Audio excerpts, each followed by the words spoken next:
Scared as Brother brings you When the Circus Came to Town. Available for free on Kindle Unlimited, for sale on Amazon. Mom and Dad had just about had it with my sister Farrah. Sneaking out, skipping school, using the emergency credit card. She treated curfews like suggestions and being grounded like an inconvenience. To my sixth grade brain, she was perfect. Rebellious, fearless, beautiful. Her hair shone like black glass. Her eyeliner wings were ebony and sharp. I'd watch her in torn jeans and cherry lipstick, wishing someday I would look half as cool.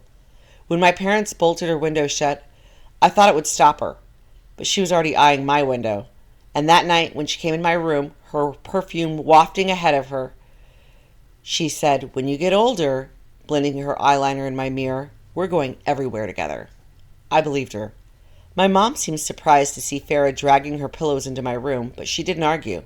It was a rare peace between them. She even offered to make us popcorn. By midnight, Mom and Dad were asleep, the movie playing low. When Farrah opened my window, the cold air snapped me awake. "Hear that?" she whispered.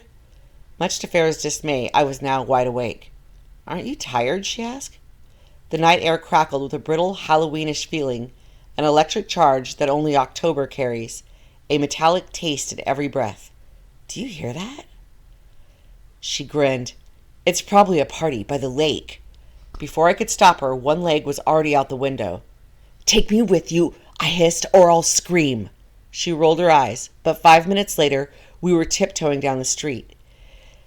The closer we got, the louder the music became. Laughter, applause, thumping rhythm, lights flickering through the trees.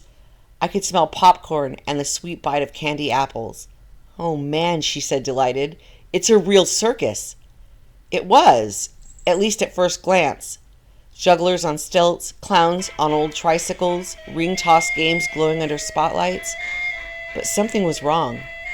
The crowd was only performers, no audience, and every single one of them was staring at us.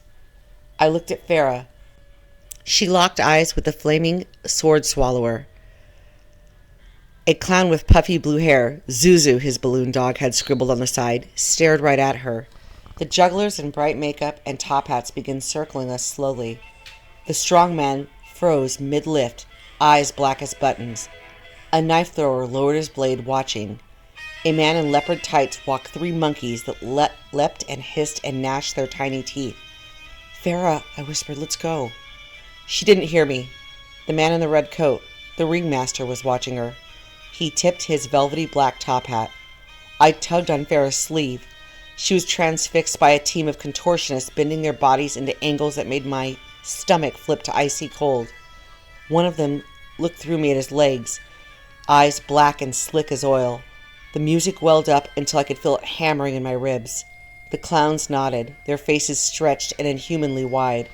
White horses in feathered headdresses stamped their hooves. A zebra walking upright like a man loomed over us. A lady in a neon pink gown, a beard reaching her belly, nodded deep, trying to catch my gaze. The strong man dropped their barbells and nodded maniacally. "Farrah!" I grabbed her hand, but she slipped free, her eyes locking on the Ringmaster. When he extended his gloved hand, she took it. Terror burst through my chest like a second heartbeat. The music began to scream. The lights flared a brilliant hot white, and I woke up screaming. Mom and Dad burst through my door. "Honey, are you okay?" I gasped. It was a dream. I panted, the horror of their eyes still on me, the music still echoing in my head. Mom smiled with tired relief. "Good, get dressed. We're going to go shoe shopping." Dad sat on the edge of my bed and put his hand on my shoulder. I rubbed my eyes. "Can Farrah take me?" Mom's smile faltered, and Dad looked puzzled. "Who's Farrah?" "I know this. I had a sister once. The office used to be her bedroom. I wasn't always an only child. I didn't always get panic attacks when I saw a clown. I didn't always have to go to therapy or stay awake for days on end. But this was all before the circus came to town."